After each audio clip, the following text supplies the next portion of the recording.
vu son habillement, Larry King, paix à son âme. Alors King Pierre Junior, c'est pour nous présenter aujourd'hui la revue de la presse culturelle. You have the floor. Thank you, Paul. Une revue qui est d'ailleurs dédiée à mon dermatologue. Vous aurez sans doute remarqué que j'ai pas mes lunettes, donc j'espère que je vais m'en sortir. Donc, s'il y a des moments où je confonds Cameroun Tribune et encore Culture Ébène, rassurez-vous, c'est parce que j'ai des problèmes de vision.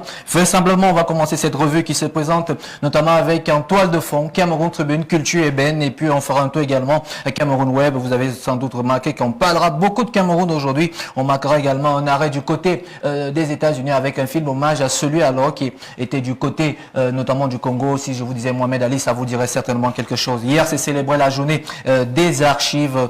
Cameroun Tribune reviendra également en toute intégralité sur ce qui s'est tenu, notamment du côté du Musée national du Cameroun. On ouvre cette revue en mode musique et c'est avec Culture Ébène pour vous présenter La Princesse en mode ascension. Titre Les Confrères de Culture Ébène et c'est bien écrit. Le 4e album de Coco Argenté arrive ce 11 juin 2021, c'est-à-dire nous sommes à 24 heures. La Go Galaxy a tout récemment annoncé la sortie de son 4e album nommé Ascension. Coco Argenté promet que ce nouveau bébé sera riche en émotions, en danse, en innovation et en collaboration. Et puis dans le même article que proposent les confrères de Culture Ébène, on revient alors sur la biographie et également sur le tout premier album de Coco Argenté qui était paru alors entre 2003 et qui aujourd'hui est considéré comme cet album qui l'a propulsé. C'est à retrouver sur www.culture Ébène. Et puis on quitte Culture Ébène pour parler d'autres actualités et puis ça concerne les archives. Je le disais hier, c'était la journée dédiée archives, l'incontournable mémoire sur la plume de Rabiatou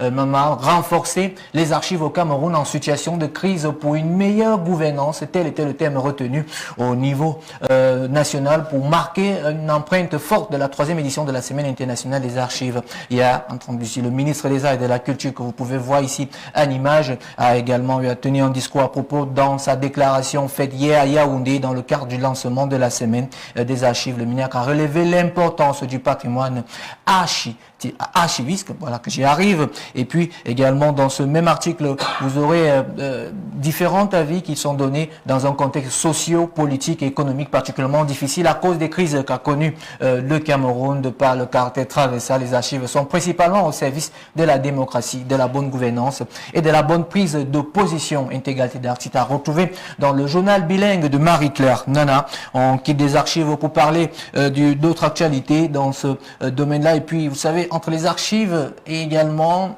le monde du cinéma, il y a beaucoup de choses parce que cette photo est la toute première. C'est avec ce sitcom qu'il a commencé sa carrière, Foyer polygamique, aujourd'hui qui est devenu la récompense. Et c'est Laura Dave qui a décidé de faire un zoom sur Ebenezer Kompobia, d'enseignant à cinéma par passion, à la fois scénariste, réalisateur, producteur, distributeur, comédien et acteur. Ebenezer Kompobia, plus connu sous le nom de Mitumba, est l'une des figures qui hisse le sommet du 7e art au Cameroun, à l'image de Daniel Do, qui était d'ailleurs notre invité, si on vous parle alors de sa biographie et on vous raconte également comment cette vocation est venue et aussi la rencontre avec ceux qui sont devenus aujourd'hui des stars entre les années 2000 et début 2000 et 2021 aujourd'hui avec cette série qui est diffusée notamment Tonga, Pétrole, Caro, toute cette bande, les Débala ou encore même Mamiton qui aujourd'hui fait carrément le tour d'Afrique. Et si on va un peu plus loin dans la deuxième partie de ce paragraphe, ce zoom qui est consacré à Ebenezer, eh bien il y a cette photo là que j'aime bien parce que là c'est une question de luxe, là c'est une question de temps pour dire qu'il y a eu de la durée notamment. Après cette photo, vous pouvez voir les distinctions qui ont suivi.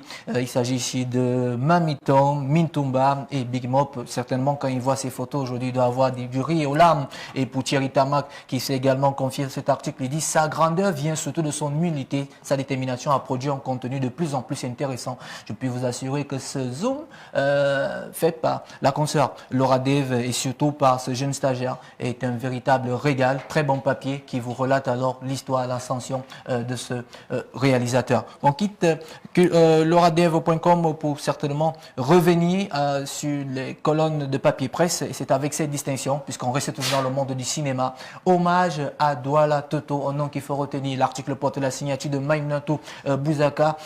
Mardi à l'ouverture de la 9e édition du festival des films comiques de Yaoundé, la comédienne a reçu une distinction honorifique pour l'ensemble de sa carrière.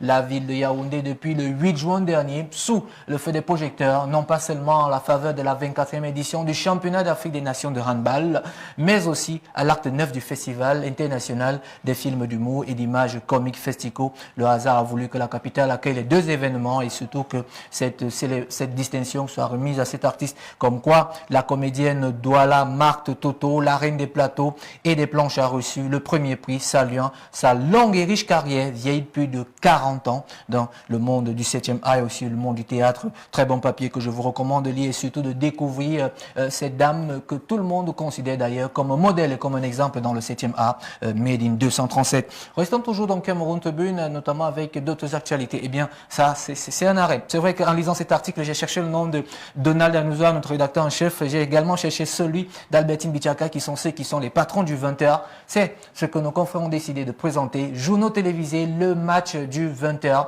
à 7h de la soirée. Presque toutes les chaînes privées sont en mode information et forcément, il y a concurrence si on cite les confrères de la chaîne verte avec Canal International ou encore Alain Gislen Kamga ou encore il y a certains qui sont revenus. Et c'est ce visage, oui, notre confrère du côté d'Equinox à la personne de Cédric Noufélé d'Equinox TV. Ils sont bel et bien nombreux. Il y a également le visage de Christine qui revient. On cite tous ceux qui sont à la tête des 20h, 19h50, 20h, 20h30. Très bon papier pour celles qui aiment notamment ce métier du journalisme et surtout des sciences d'information et de la communication. Allez-y savoir ce qui est dit, comment est-ce que ça se prépare, les coulisses, même si on sait que très souvent dans la préparation du journal, il y a les chefs d'édition qui sont souvent stressés et ça se bouscule souvent dans les couloirs. Je parle là sur le contrôle de tous les caméramans, ils ne me diront pas le contraire. Je vous recommande d'ailleurs ce papier, monsieur Issama. On quitte Cameroun Tribune pour parler d'autre chose. Eh bien, c'est People. Les confrères ont décidé d'en parler et c'est ceux de Cameroun Web qui disent les gens vont mourir en attendant notre séparation.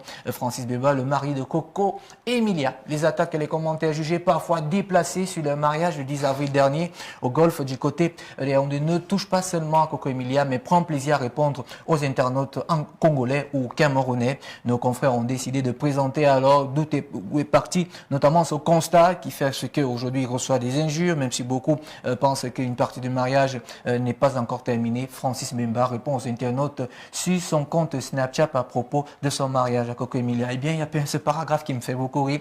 C'est le tout dernier. Il y a des internautes qui sont allés, rassurez-vous, jusqu'à télécharger l'application Snapchat juste pour écouter ce qui a été dit. Et d'ailleurs, les confrères ont décidé de retranscrire ça en mode écrit, que je vous recommande de lire sur www.Cameroun Web en attendant que vous ayez une bonne connexion pour pouvoir télécharger l'application entière de Snapchat. Vous pouvez également lire tout ce qui a été dit et vous pouvez le retrouver en story. Le Cameroun Web pour d'autres actualités, notamment on va quitter le monde du people. Retrouver alors ceux des États-Unis avec City of Ali, un documentaire célébrant le boxeur Mohamed Ali.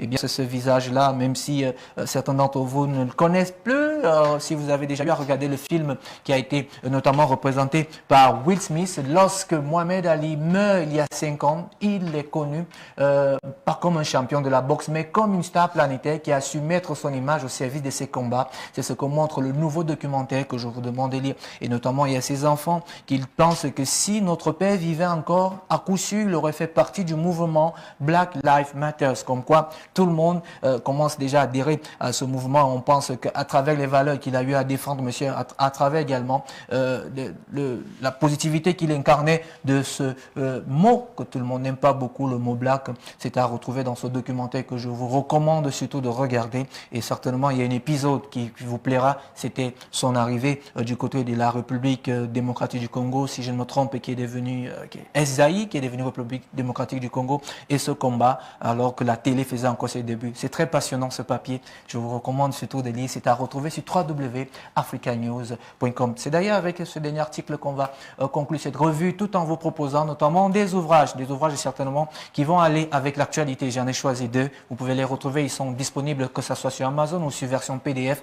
Contrat du monde de l'art. Et dans le contrat du monde de l'art, plus bas en sous-titre, vous avez artiste peintre, sculpteur, illustrateur, plasticien. Vous avez aussi également, c'est des artistes. Et plus à côté de Anne-Marie Mauriette, l'engagement des musiciens, contrat de travail ou contrat d'entreprise s'interroge. C'est des ouvrages qui permettront pour la plupart à nos artistes qui parfois signent des contrats et qui ne les lisent pas très souvent à la fin. Je crois qu'avec ça, ils ne diront pas qu'ils n'ont pas été informés. Il y a aussi également la représentante de MTV du côté de l'Afrique centrale, Magali, du côté du Gabon, qui a également créé tout un ouvrage qui permettra de maîtriser le contrat artistique et management semaine. Si vous êtes nouveau, la formule elle est tout simple. Abonnez-vous au kiosque et e-kiosque car les journalistes vivent de leurs écrits. Je serais ravi de vous retrouver pour une autre édition demain, tout en dédiant encore une fois de plus cette revue du JDC à mon ophtalmologue.